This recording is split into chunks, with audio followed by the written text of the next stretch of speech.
Hey, hello there. Thank you so much for tuning in. This is King. I am your host, Talking Insurance Hacks. It's a wonderful time to be alive, and I want to welcome you. If this is the first time you're joining us, it's great to have you here. If you are already subscribed to our podcast, great. Thanks for keeping us company. Um, In this edition today, I will be focusing on another very important topic for our seniors. I've dedicated the last two episodes to helping our senior folks who are going to make some very critical decisions about their health insurance coverage. That's Medicare. It's actually their annual enrollment period, so I thought I would specialize all or put all attention towards that so I can help them make that smart choice during this annual enrollment window. And today's topic is actually Medigap plans or Medicare supplement plans, as they are also interchangeably referred to. So, in this episode, we're going to break it all down into simple terms what Medigap is, how it works, and the advantages and disadvantages, and what you can obviously try to avoid. Again, those hacks that I always keep to the very end. So please stick around. We're gonna break it down and give you some really important tips on how to make the most for your insurance coverage once you are eligible for Medicare, and how you can keep it going. So stick around. So let's get started here with the basics. So I'm gonna really just break it down here with a quick definition of what Medigap or Medicare supplement plans are. So Medigap is also known as Medicare supplement insurance, as I already earlier stated. It's a type of private insurance that you can buy to help cover some of the costs that original Medicare does not pay for. Original Medicare here in this context is referring to your Medicare hospital insurance part A and the Medicare insurance part B medical. So that is original Medicare. Now, because the Medicare doesn't cover your insurance 100%, you would probably need a supplement or gap plan, as the word would indicate, to cover what Medicare would typically not fully cover. So that is really what this is all about. Now, think of it as a safety net that would take care of your out-of-pocket expenses like co-payments, co-insurance, and your deductibles. Original Medicare generally covers about 80% of your medicals, bills, and the Part B, and you're responsible then for the rest. So that is exactly what a Medigap coverage is all pretty much intended to do for you. It's supposed to cover those leftover costs that Medicare will typically not cover. So here's how it works. You must actually already have original Medicare Part A and B to be able to sign up for a Medicare plan. So if you're not eligible for Medicare Part A and B, you cannot buy a Medicare Gap or Medicare supplement plan. So that is simply saying that for people who might not be qualifying for the Part A because they have not worked enough hours during their lifetime, they would have to pay a premium to get the Part A. And obviously, if you have not paid your premium for your Part B, which is $174.70 for 2024, you also would not have a Part B coverage, so you automatically also would not be eligible for a Medigap or Medicare supplement plan. So Medigap doesn't cover things like your prescription drugs, so you would have to buy a separate prescription drug plan, as it's also known as prescription standalone plan. Remember, if you do not buy it 63 days after you become eligible for Medicare, you would incur a penalty, which is usually about 1% of the total premium amount for the amount of time you've not had coverage. So just keep that in mind. That's some money that you don't want to be throwing out there. If you do not have a prescription drug plan, you would have a penalty. And that's what this doesn't cover as well. So it's always good to get a separate Part D plan. Plus, if you need vision, dental, hearing, you should go ahead and buy a separate plan for those services as well. Again, this is also offered through private insurance companies, and the plans are standardized, which means that the Plan G, for example, is something that a company can offer to you, and it has exact benefits as a Plan G from another company. So if you buy Plan G from XYZ company, it will be the same benefits from Plan G from XYABC company. So they don't vary, they are the same benefits. It's just a matter of making sure that you make the match or the right choice for your benefits. Now the difference is obviously the price that they may charge. So for example, ABC company might charge you $200 for a Plan G, and XYZ company might charge you $300 for a Plan G. It just depends. That's something that they have a flexibility to do, or at least the law allows them to charge different prices, but the benefits are standardized across all the different plans. So if you get Plan A or towards Plan M, they're all varying per the benefits in the plan. So looking into the advantages of a Medigap or Medicare supplement plan. Now let's go about the advantages first. I think it's always good to know what is good about them, and that way you can remember what you should be aware of going into the plan at the end. So there are fewer out-of-pocket costs for the Medigap plans. So if you pay for them, typically you would usually not have to make so many co-pays or co-insurance and deductibles and all that stuff. It kind of cuts that out compared to like if you had like an Advantage plan, right, or Plan C, where they would have you pay co-pays, they would have you pay co-insurance, deductibles. You would share the cost with most of those Advantage plans, versus this, which would offer you the option to take care of those costs. So that is a big plus. And obviously, original Medicare with good Medigap plan, you can actually have a medical expense control, right? So you can predict what you know would be the cost, because you're paying one price, and no matter what happens, they will take care of you, right? Which can be a huge relief if you are actually on a fixed income, or you know you have certain medical conditions that will require you to be spending money on the medical bills. So that is, I think, a big pull factor for why someone would want to pick a plan with this, add a supplemental plan to their Medicare original plan versus using an Advantage plan. There is a nationwide coverage for Medigap plans, so you can go to any doctor, any hospital that accepts your Medicare. That's really the only restrictions. Anywhere in the United States. There are no need for you to worry about networks, or if you, for example, travel or split your time between different states, Medigap gives you coverage flexibility. You can go anywhere, you'll be covered, basically. As long as, of course, they accept Medicare.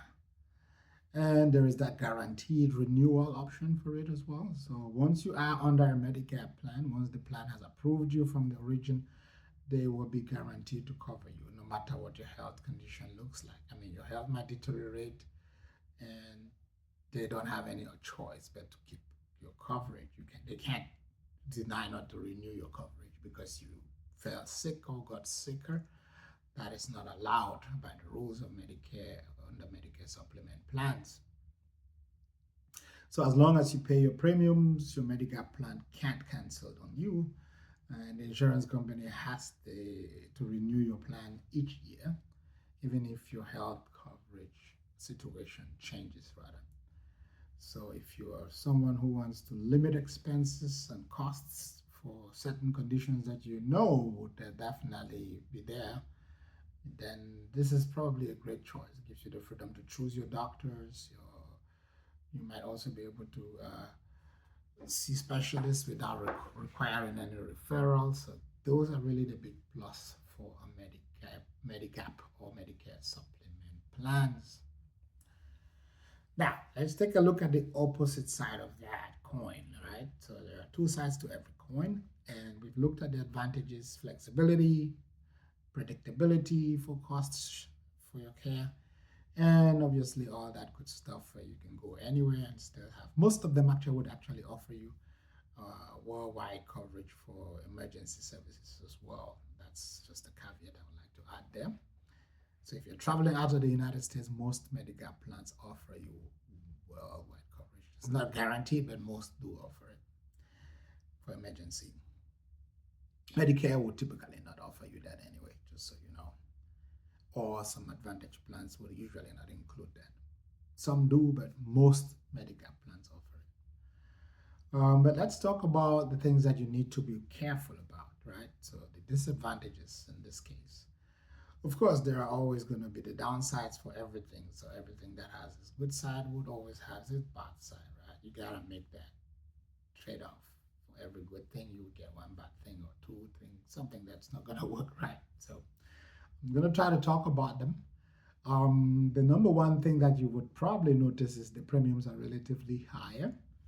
So if you chose to go with a supplement or a Medigap plan, you would tend to see that you would pay higher premiums. And the reason is simple, right?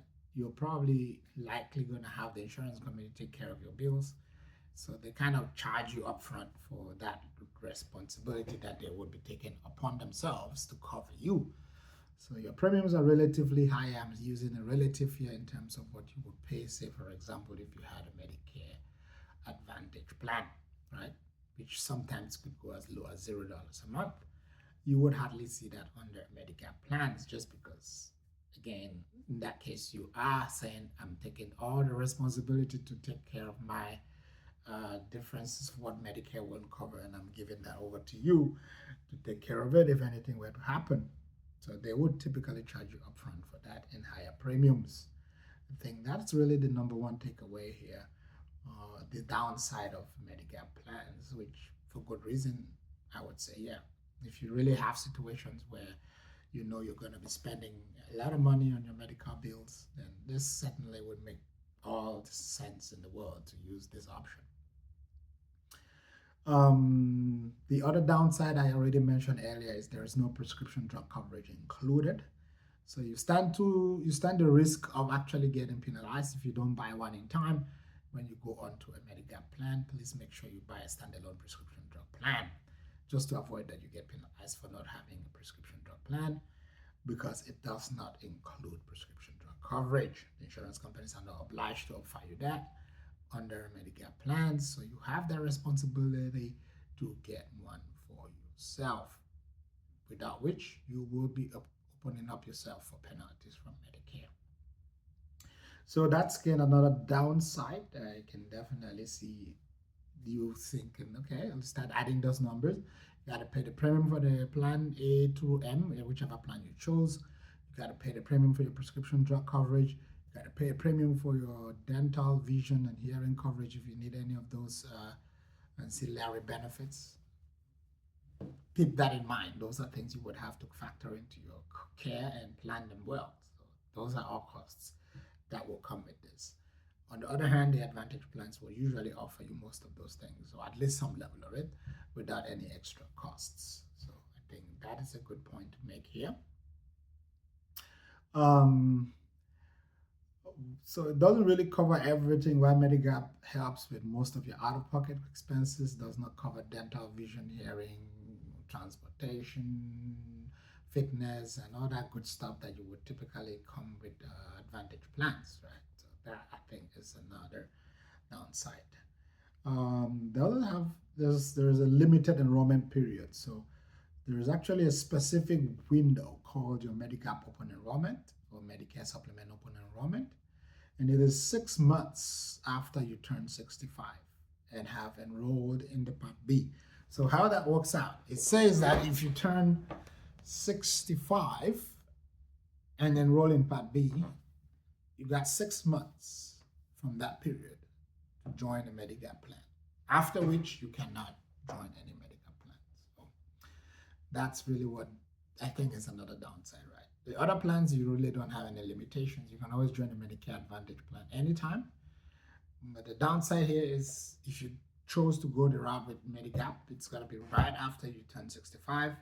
There's that 6 months window without which, if you don't choose a Medicare plan, you can't use the Medicare option any longer. So it's kind of critical to remember that, right? That's the hacks right here. That's the hack. Pick that up. If you want to go with the Medigap, you gotta really take a good look at your situation. Make sure you're ready to foot all the bills that will come with this: the dental, the vision, the hearing, the prescription coverage, and of course the premiums for whichever plan you may choose. All of that you gotta factor them in. Make sure it works for you because you're probably going into what they call a fixed income at that period. You would want to make sure everything pencil out before you make that decision. And that gives you a 6 month window once you turn 65 that you can make that choice. So it's good enough time to choose. But I would say please don't overthink it. Do the simple analysis of what your health situation is, what your health needs might look like in the near term, short term, long term.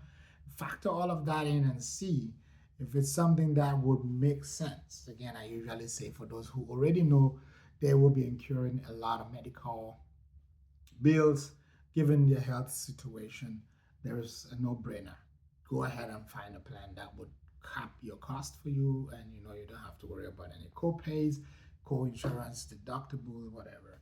They will take care of that for you, and you go into this, you are all set. So I think that is really the only other thing that is worth mentioning here, because there are limited time window that you can use the Medigap as an option, after which you can only join a Medicare Advantage plan or stick with the original Medicare as you might prefer without that option to join a Medicare plan once it's over 6 months.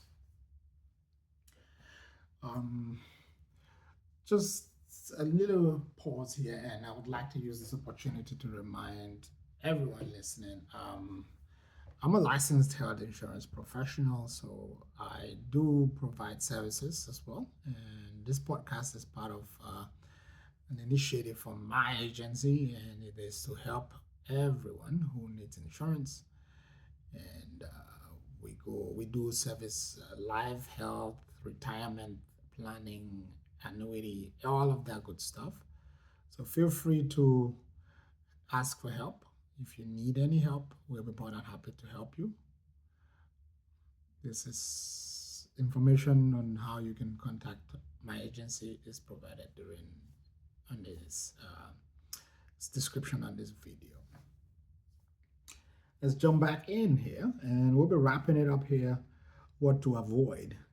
I usually keep this to the end so it sticks, right? So you can remember the hacks. The hacks is what we're going into right now. So, what is hack number one on the Medicare plan? Let's talk about how not to miss that enrollment window, right? I think that's hack number one. If you know you're going to use Medigap, just make sure you sign up for it before the 6 months window elapses, right? That I think is the number one thing to not miss, because once you miss that opportunity, it's all gone. You can never turn it around. It's just a rule. Until they change that rule, that's the way it's going to be. So hack number one, remember you got a 6 month window from when you sign up for a Part B, right? Doesn't necessarily mean once you turn 65. So let's say you turn 65, you continue to work with your employer coverage, and you didn't need the Medicare Part B, you are good to go. Doesn't matter. But once you say, oh, okay, I'm signing up for my Part B, doesn't matter, you could have turned 70 or whatever, at what point you decided to sign up for Part B, you have a 6 months window to join a Medigap or Medicare supplement plan, after which you will no longer be eligible to select that option. Hack number one. Hack number two, price differentiations. You gotta be very careful, right?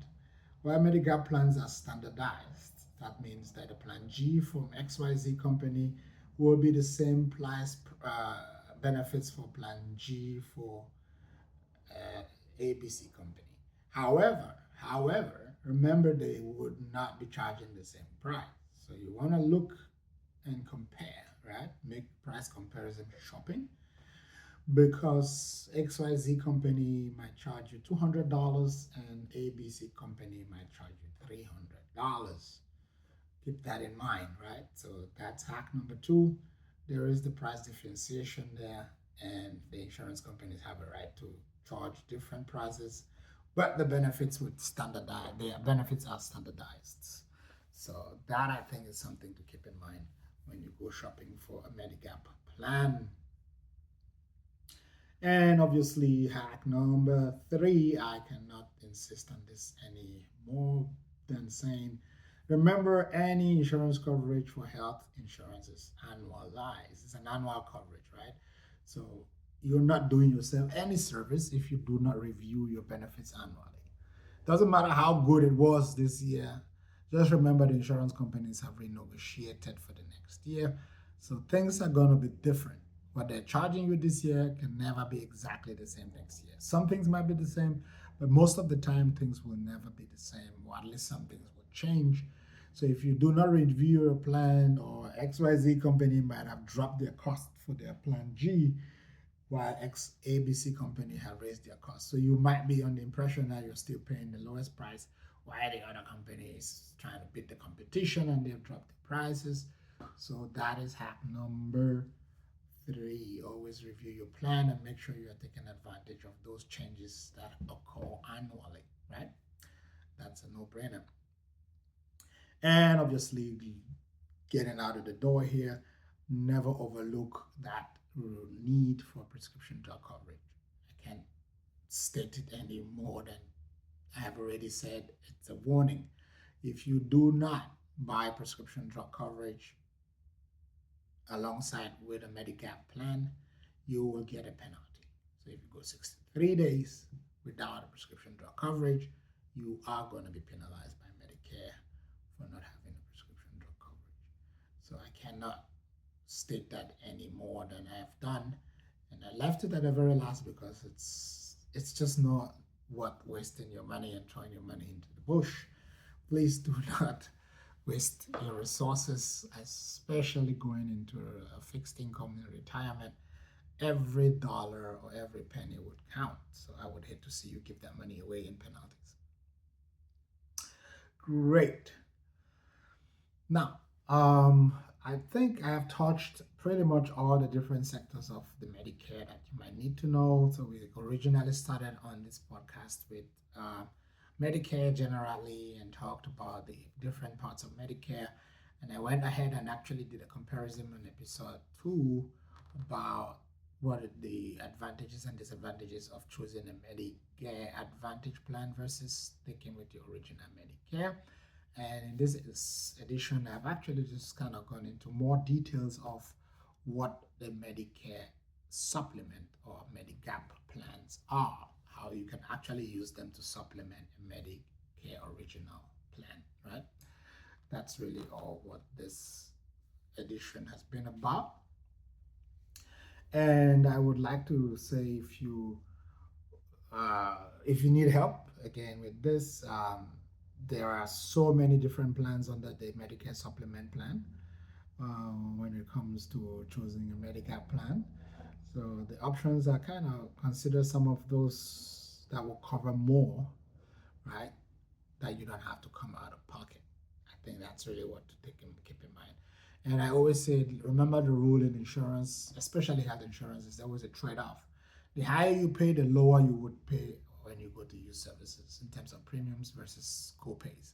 The lower you pay in terms of premiums, the higher you would pay in terms of co-pays when you go and use services. So there's always that trade-off between what you pay upfront versus what you would pay later, and what you would pay later versus what you would pay upfront. So it's always gonna, be on that scale of what you pay now would mean less later, or what you pay less now would mean more later. So that's something to keep in mind. But if you would like to have my personal opinion, or at least the popular opinion, you will notice that the Plan G is one of the most comprehensive options on the Medicare supplement plan. And they cover nearly everything except your Part B deductibles, right? So you have to pay your Part B deductibles. And this is a great choice if you want to, peace of mind, and that you don't have to be worrying about any other costs except your deductibles for Part B. The Plan G tends to be the most comprehensive plan for all Medicare supplement plans. Plan N is a good option, and if you want a lower premium but don't mind paying some co-pays for doctor visits, emergency room visits, it's a bit budget friendly, right? So I've taken the two extremes. If you like to still cut your costs, but at the same time still have that coverage for somebody to support you in terms of what your out of pocket will be if Medicare doesn't cover or what Medicare will not fully cover. This still offers a solid coverage, but with a relatively lower monthly premium compared to the plan G. So I think that is just the highlight. The other plan options are really out there. Just make sure you're looking into what works best for your situation. There's never a one size fits all in insurance. It's always going to come down to what your situation is and how you can make it work for your budget. Just remember, the higher the coverage, the higher the premium, right? That's really straightforward. So it's important to think about your health needs and when you're making these decisions. So really think about what my situation is, how this is going to help it, and make that be the driving force for all decisions you make, and you'll definitely come out smart, healthy, and enjoying your retirement. All right. Thank you again so much for keeping me company here.